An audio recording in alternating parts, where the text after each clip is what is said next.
Hubal. Hubal adalah berhala yang menempati posisi paling penting di Ka'bah sebelum datangnya Islam. Patung ini dibuat dari batu akik merah, dan karena bentuknya yang cukup besar, ia menjadi pusat perhatian di antara berhala-berhala yang lain.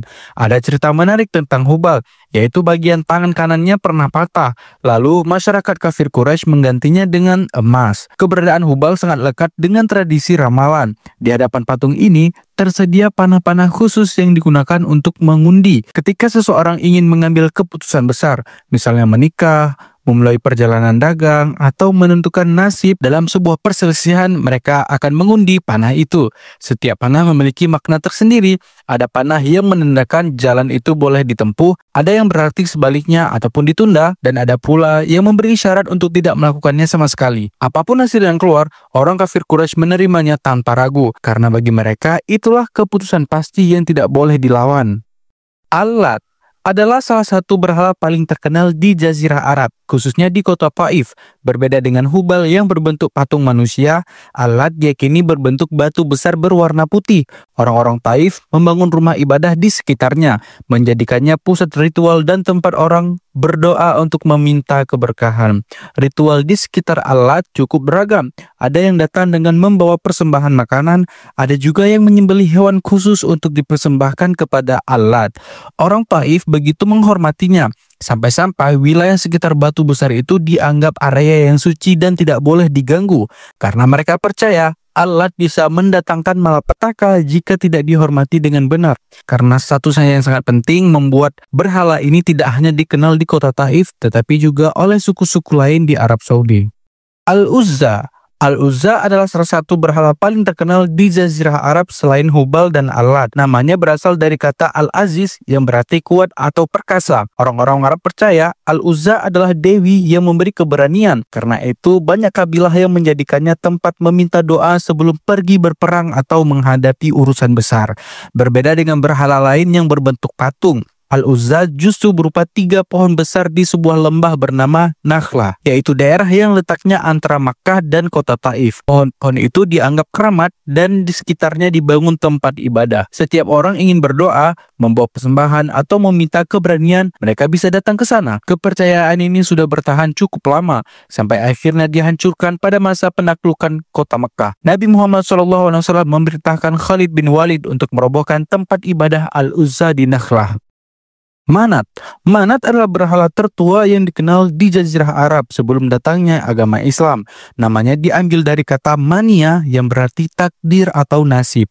Dari namanya aja udah jelas masyarakat Arab kuno percaya bahwa Manat adalah sosok yang menentukan perjalanan hidup manusia. Apakah panjang umur, apakah akan mendapat rezeki, atau mengalami kemalangan. Tempat utama pemujaan Manat berada di dekat pesisir Laut Merah antara Makkah dan Madinah. Di sana berdiri sebuah bangunan khusus yang dijadikan tempat ibadah bagi suku-suku besar seperti suku Aus dan suku Khazraj. Manat punya hubungan yang unik dengan tradisi haji jahiliyah. Jauh sebelum datangnya Islam, orang Quraisy dan beberapa suku di Arab sudah mengenal ritual haji di Ka'bah, meskipun bentuknya berbeda dengan yang kita kenal sekarang. Setelah selesai tawaf di sekitar Ka'bah, sebagian dari mereka tidak langsung pulang. Mereka akan berangkat ke tempat pemujaan Manat yang berada di dekat pesisir Laut Merah.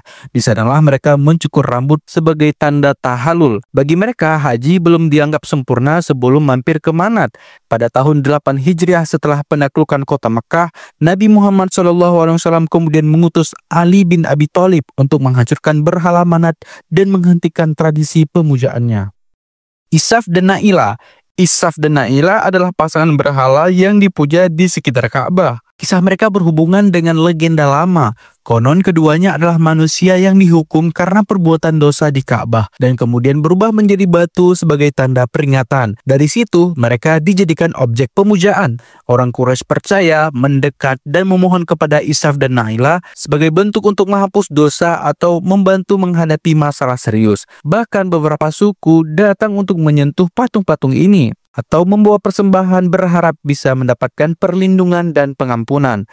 Wat Wat adalah berhala yang paling dihormati di kalangan suku Aus, salah satu suku terbesar di Yaman. Namanya berarti cinta atau kasih sayang, sehingga orang-orang Quraisy pada waktu itu percaya bahwa Wat bisa membawa keberuntungan dalam hubungan sosial, pernikahan, dan persahabatan. Patung Wat biasanya terbuat dari kayu atau batu dan ditempatkan di pusat kota atau bangunan suci suku Aus. Setiap orang yang datang membawa persembahan atau berdoa dan berharap agar hubungannya dengan keluarga, teman, ataupun pasangan menjadi harmonis. Beberapa suku juga menganggap bahwa Wat mampu melindungi mereka dari konflik internal atau perselisihan antar suku. Kepercayaan terhadap Wat begitu kuat sampai akhirnya Nabi Muhammad SAW memerintahkan penghancurannya ketika Islam mulai tersebar di wilayah tersebut. Yahud adalah salah satu berhala terkenal yang jejaknya banyak ditemukan di wilayah Yaman. Nama ini sering diartikan sebagai penolong, sehingga banyak orang Arab kuno datang kepadanya untuk mencari perlindungan dan kekuatan, terutama saat akan berperang atau menghadapi bahaya. Yang membuatnya berbeda dari berhala lain adalah wujudnya. Yahud digambarkan dalam bentuk singa. Pilihan ini tentu bukan kebetulan, karena sejak dulu singa dianggap sebagai lambang keberanian dan kekuatan.